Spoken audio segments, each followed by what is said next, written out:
भाई किसी मित्र ने पूछा है, ये दादू जी अगर भगवान हर जीव से इतना ही प्यार करता है, तो उन्होंने ये इतनी सारी योनियाँ क्यों बनाई और उन्हें धरती पर एक दूसरे को कष्ट पहुँचाने के लिए जन्म क्यों दिया है? क्या भगवान को हमें दर्द में देखना एक मनोरंजन है क्या?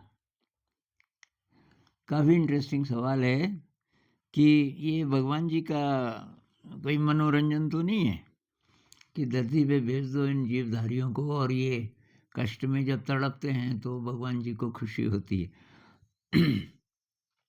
इसमें भाई मेरा व्यू तो ये है कि जिसको हम भगवान बोलते हैं ना कि हमसे अलग है और हमको बनाता है, मैं इस व्यू को नहीं मानता।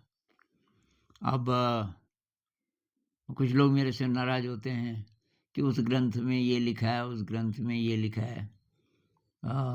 भगवान ने ही तो हमको बनाया। पर मैं अद्वैत की कॉन्सेप्ट को मानता हूँ।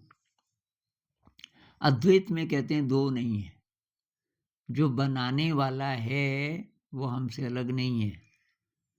तो वो कहते हैं अहम ब्रह्मास्मि, सब ब्रह्म है और मैं भी वही हूँ, हर चीज़ वही है। और तो फिर ये इतना कष्ट क्यों? तो कि कष्ट इसलिए कि हम पहले प्योर थे। बुद्धिज़्म में, हिंदुइज़्म में भी, शायद क्रिश्चियनिटी में ये कॉन्सेप्ट है कि हम पहले एकदम प्योर थे और हमने कुछ गड़बड़ करनी शुरू कर दी। बुद्धिज़्म में कहते हैं कि हम दूसरे जगत के थे, एकदम प्योर, और हमने इस धरती पे आना शुरू कर दिया घूमने के लिए। और यहाँ की जो इंद्रिय सुख हैं, उनमें हम लिप्त होने लगे। ये जो इंद्रियों के सुख हैं यहाँ के, अब ये तो थोड़ा ग्रॉस जगत था ना, थोड़ा-सा मतलब लो एनर्जी लेवल का उसके मुकाबले जिस जगत के हम थे पहले। तो हम ग्रॉस होते रहे, धीरे, धीरे, धीरे हमारी जो वाइब्रेशन है वो उतनी सटल नहीं रही और फिर एक समय ऐसा आया कि हमारी जो एनर्जी बॉडी थी, उस एनर्जी बॉडी में रहना मुश्किल हो गया।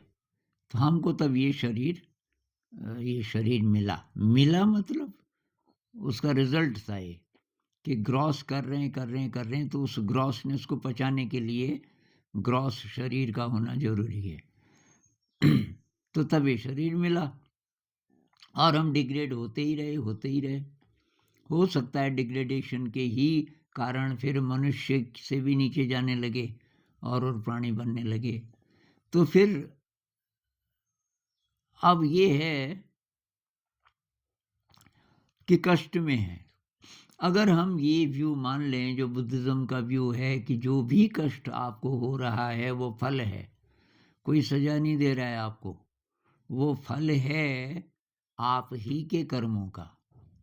उदाहरण के लिए आग जली है, भयंकर कहीं पे आग जली है और आप हाथ डाल देते हो आग में, आपका हाथ जलेगा। किसने जलाया?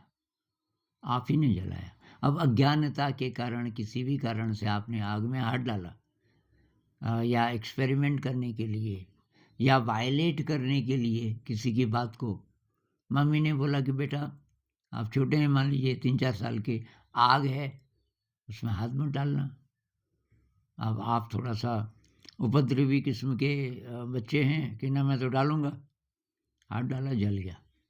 उसी तरीके से आपने कोई बीज बोया किसी पेड़ का, मान लीजिए आम की गुठली लगाई आपने, तो बड़ा हो कर के वो आम बनेगा, उसमें से आम आएँगे। तो वो जो आम आएँगे वो फल है किसका? आपने अच्छा बीज बोया था। अब आपने कोई काँटे के पेड़ का बीज बोया, जब वो बड़ा होगा तो उसमें काँटे होंगे। अब काँटे चुभ रहे हैं, उसके काँटे मतलब इधर-उधर बिखर जाते हैं, आप उसके नीचे जा रहे हैं, काँटे चुभ रहे हैं। कौन जिम्मेदार है? भाई आपने पेड़ ही ऐसा लगाया, बीज ही ऐसा बोया। तो बुद्धिज़्म में कहते हैं कि हर पल हम जो कर्म करते रहते हैं, मन से, वाणी से, एक्शन से। मन में आप कुछ गड़बड़ सोच रहे हैं, तो वो भी कर्म है और उसका भी फल मिलेगा आपको। वाणी से गड़बड़ बोल रहे हैं, उसका भी, और एक्शन से तो है ही। तो ये जितने भी दुख हैं, इनको अगर हम पॉजिटिवली लेना शुरू कर दें, जैसे मैंने तो भई ऐसे किया, मैं तो 1 साल से बीमार हूँ। अभी मैं ज़रा-ज़रा ठीक होना शुरू हुआ, खाँसी खाँसी अभी भी है। खाँसी बची है थोड़ी-सी, वो भी ठीक हो रही है। होम्योपैथिक इलाज चल रहा है। एक कमाल की डॉक्टर हैं, पूना की, वो मेरा इलाज कर रही हैं और उन्होंने मुझे ज़िंदा कर दिया, बचने की आशा बहुत कम थी। तो 1 साल से उनकी दवाई चल रही है, पिछले साल मार्च में शुरुआत हुई थी। और मेरा शुरू से ये था कि ये मैंने ही कमाया हुआ है। मतलब मैंने कभी ऐसे कर्म किए होंगे, वैसे तो इस जीवन में भी काफ़ी गड़बड़ कर्म किए ही होंगे, पर हो सकता है पिछले जन्मों में भी उसका ये फल मुझे मिल रहा है। अब अगर मैं रिएक्ट करूँगा जो मुझे कष्ट हो रहा है इसको मैं खराब मानूँगा, तो मैं उसको बढ़ा रहा हूँ। मतलब हिसाब-किताब बराबर नहीं कर रहा हूँ, बल्कि उसको बढ़ा रहा हूँ। इसलिए मुझे एक्सेप्ट करना है, तो मौका आया कर्जा देने का, कर्जा चुकाने का। और इ इस कारण से मैं ये चारपाई से ज़मीन में नहीं उतर सकता था। मुझे सपोर्ट देके उतारते थे। मुझे पकड़ के बाथरूम ले जाते थे। बहुत हालत ख़राब थी और मैं एक भी दिन उदास नहीं हुआ और मैंने एन्जॉय किया उसको भी। कष्ट हो रहा है, लेकिन मैंने कहा कर्जा चुका रहा हूँ मैं, अब बराबर हो रहा है, इसके बाद मैं ठीक हो जाऊँगा। तो और वही हुआ भी। फिर उस बीच बहुत सीखने को मिला। मतलब मेरे साथ 12-13 लोग रहते हैं, कभी-कभी इससे भी ज़्यादा, सारे टीचर्स। उन लोगों ने इतनी सेवा की। मुझे नहीं था पता इनकी इतनी भावना है मेरे प्रति। तो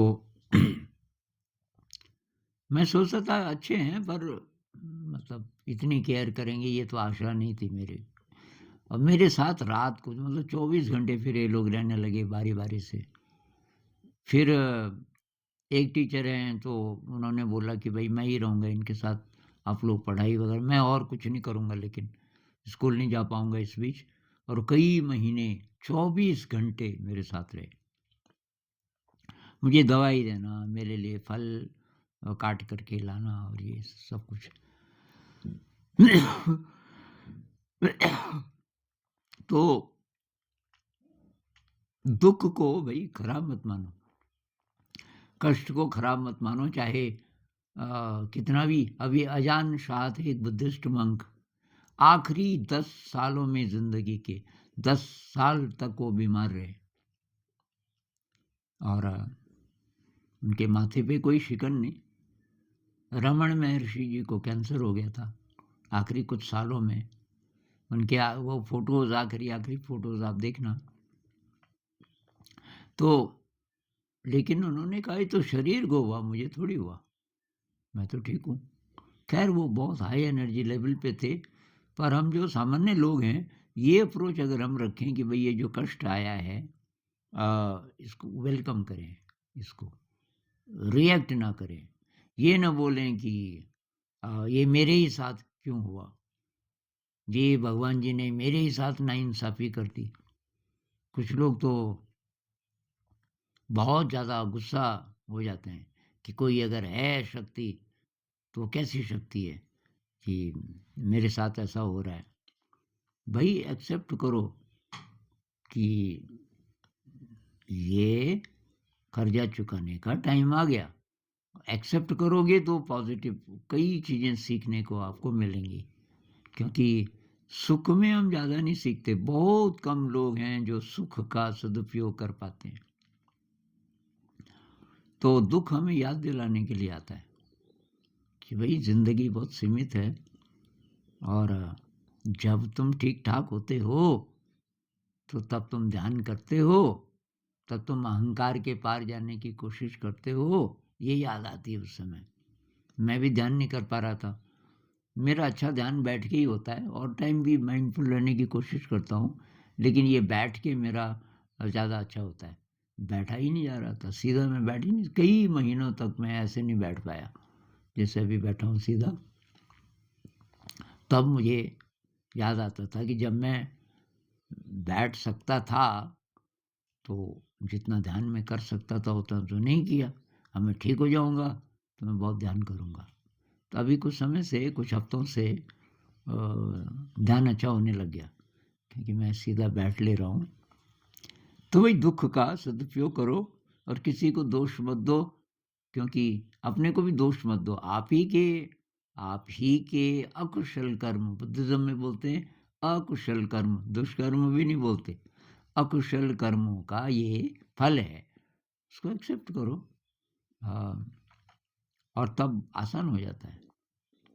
नमस्कार।